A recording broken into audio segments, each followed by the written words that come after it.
Tasbih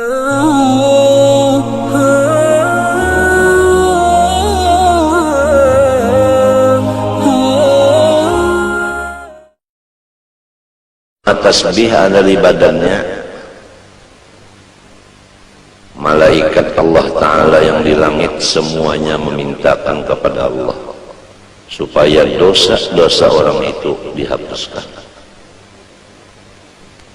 Jadi kira-kira anak-anak tuh semua jangan ada nang kada bisi tasbih. Jangan tasbih nang di dadar itu aja 2 biji. Lawan nang di patangahan tasbihnya sebiji. Ada kalau di patangahan sebiji nang mencingil kah? Mendengar kah? Jadi ikam bisa tasbih berapa? Hah? 3 bujur sudah 100. Kalau abah bisa tasbih 2. Nah, terbanyak ikam bisi. Marilah tasbih sama-sama kita praktek supaya mencelang. Andai kata tasbih itu nang 33 kah, nang 100 kah lawan kepalanya ada di badan kita, senantiasa malaikat mintakan ampun kepada Allah Subhanahu wa Ta'ala atas dosa-dosa kita. Walaupun kada diketek lawan tangan, asal ada di kantong. Ini barataan membawa jauh tasbih. Sepalik. Lain nang 3 tadi lain.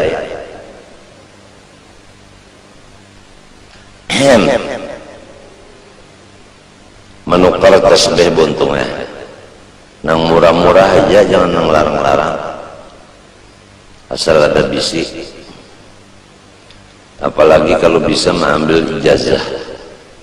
ijazah tasbih lawan guru itu mengambil ijazah lawan gurunya sampai kepada Sayyidina Muhammad SAW, yang diantara fadilatnya ijazah tasbih itu masuk surga bi ghairi hisab.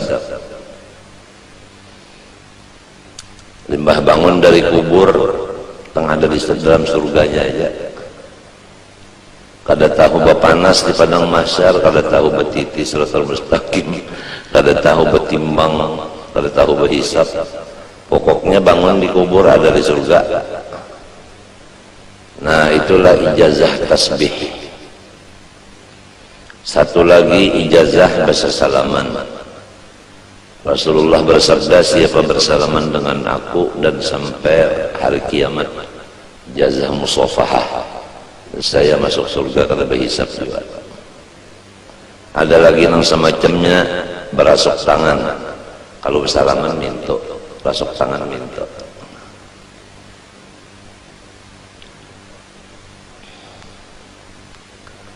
Ada lagi itu libasul khirqah. Guru itu memasangkan pakaian nang presiden diandak di kepala kah, diandak di bahu kah. Nang bakas pakaian guru itu diandak. Atas tasbih nang pakaian guru diandak di tangan. Itu semuanya satu persatu daripada 5 perkara itu adalah tujuannya masuk surga bi ghairi hisab. Dan itu ada silsilahnya dari guru ke guru sampai kepada Rasulullah SAW. Yang kedua, minum kufi selama rasa atau bau kupi masih ada di rongga seseorang, maka malaikat semuanya mintakan kepada Allah supaya dosa orang itu diampuni oleh Allah Subhanahu wa Ta'ala. Jadi kepada anak-anakku yang udah mengambil ijazah bersalaman dan tasbih, hendaklah jangan kada menginum kopi sehari semalaman walau sedikit barang minum kopi. Nah, selama kopi itu masih ada di dalam rongga kita, baunya, bekasnya itu, malaikat mintakan ampun segala dosa kita. Yang ketiga terakhir, selama kita duduk di hadapan atau di majelis orang waliullah, selama duduk di situ, malaikat semuanya memohon kepada Allah, ampunilah dosa orang itu semuanya. Waliullah ini nang hidup lo nang mati sama, nang sudah dikubur atau nang belum dikubur. Cuma anunya bedanya, kalau nang dikubur kita kada kau pander lagi, dan kita kada kau melihat lagi lawan sidin, dan kita kada kau lagi bahasa salaman lawan sidin. Sidin sudah dalam kubur, ya Allah. Kalau nang masih hidup kau bahasa salaman lawan sidin, kau melihat lawan sidin. Apabila sidin melihat kita atau kita melihat sidin, ada disebutkan di dalam riwayat kita, inna lillahi rijalan man nadhara ilaihim nadratan sa'ida sa'adatan la yashqa ba'da abada. Ada satu riwayat, man nadharu ilaihi nadratan sa'ida sa'adatan la yashqa ba'daha abada. Bahwasanya wali-wali Allah Ta'ala itu apabila melihat akan seseorang dengan mata beliau, orang yang dilihat beliau itu untung selama-lamanya. Atau beliau kada melihati, tapi kita nang melihat non beliau, nang ada cengang ya kita lan sidin minten, maka si kita ini ditulis untung dunia akhirat. Lamun sidin melihat lawan kita, kita melihat lawan sidin, luar biasa. Nah, inilah hidup kita siang malam ini. Pertama, menuntut ilmu nang mengakibatkan kita ini sehari demi sehari bertambah untung. Jangan sehari-sehari bertambah rugi. Menggunakan mata, menggunakan muntung, menggunakan awak. Awak duduk di majelis waliullah, mata memandang waliullah, tangan bersalaman lawan waliullah, di awak ada tasbih.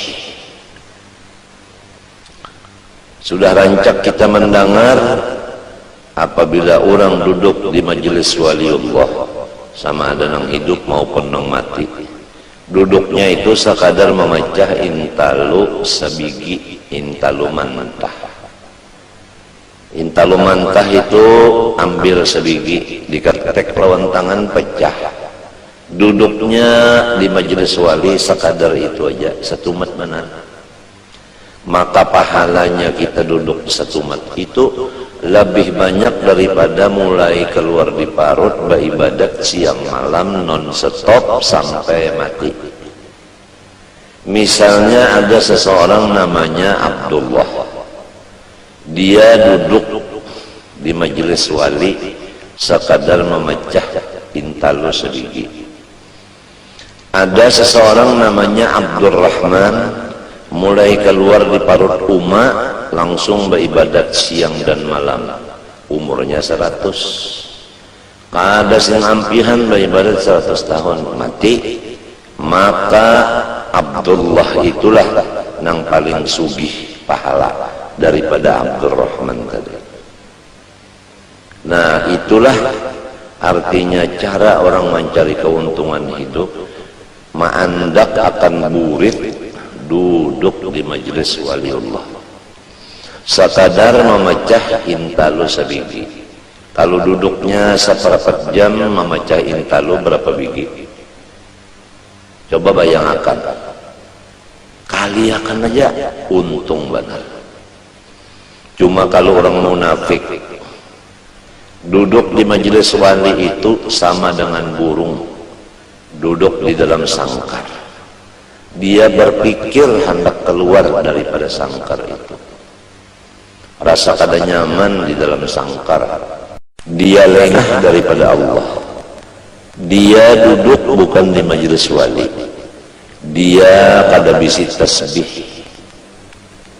Dia membuang-buang waktu. Mata kada melihat kepada orang soleh.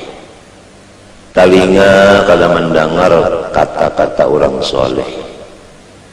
Tangan kada bersalaman lawan orang soleh. Beelang bukan ke tempat orang soleh. Jadi salah inya juga kada menggunakan awaknya kepada yang semestinya. Jelas saja sudah. Fa inna lahu ma'isyatan dongka, diberi hidupnya itu susah. Selain daripada di dunia susah. Wa nahsyuruhu yaumal qiyamati a'ma. Dia bangun dari kubur ke padang mahsyar di dalam keadaan buta matanya. Kada gampangan orang buta berjalan mulai di kubur ke padang mahsyar. Tahantup-hantup. Lalu berpanggil lawan Tuhan, Rabbi lima hasyartani a'ma wa qad kuntu basira. Ulun di dunia ya Allah melihat saja mata, kenapa liba bangun di kubur ini picak? Ujar Tuhan, sudah berapa pelajaran-pelajaran disampaikan guru-guru agama, tapi ikam kada mau mendengar. Ada juga yang mendengar kada maasih, kada menurut, kada memakai. Jadi walau umpat mendengar tapi kada maasih, kada menurut, sama aja lawan nang kada mendengar juga. Hidupnya susah, kena bangun di kubur menuju padang mahsyar itu picak. Wa kadzalika yauma tunsa. Karena demikianlah pada hari kiamat ini engkau tidak dilayani sama sekali, dibiarkan sama sekali oleh Tuhan. Ya Allah kasihan. Jadi anak-anakku semua, taubatlah kita daripada segala kesalahan yang sudah lewat.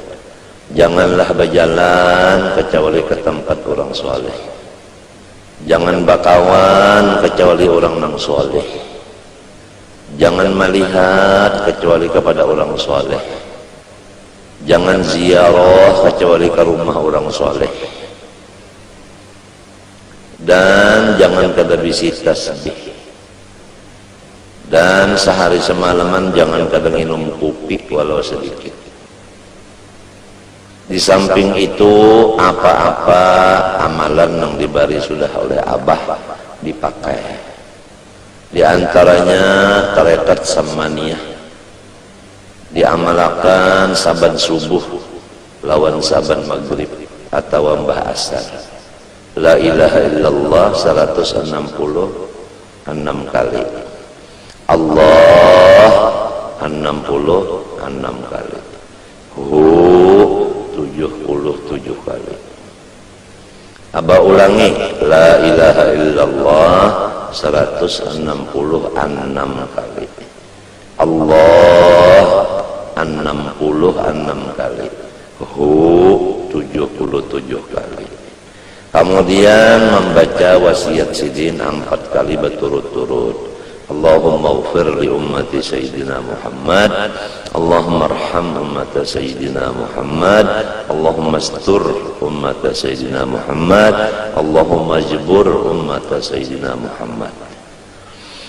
Jadi tarekat samaniyahnya itu tadi diamalkan pagi sore, doanya pun 4 berturut-turut, sekurangnya limbah sembahyang subuh aja. Kalau bisa sore pun dibaca juga. Pertama, orang yang mengamalkan 2 macam itu tadi, tarekat samaniyah dan wasiatnya. Pertama diberi ilmu ma'rifat. Yang kedua dimurahkan rezeki yang halal. Mana sugih, mana halal. Hakunlah. sugih halal pulang. Nomor 3, ditulis jumlah wali kutub.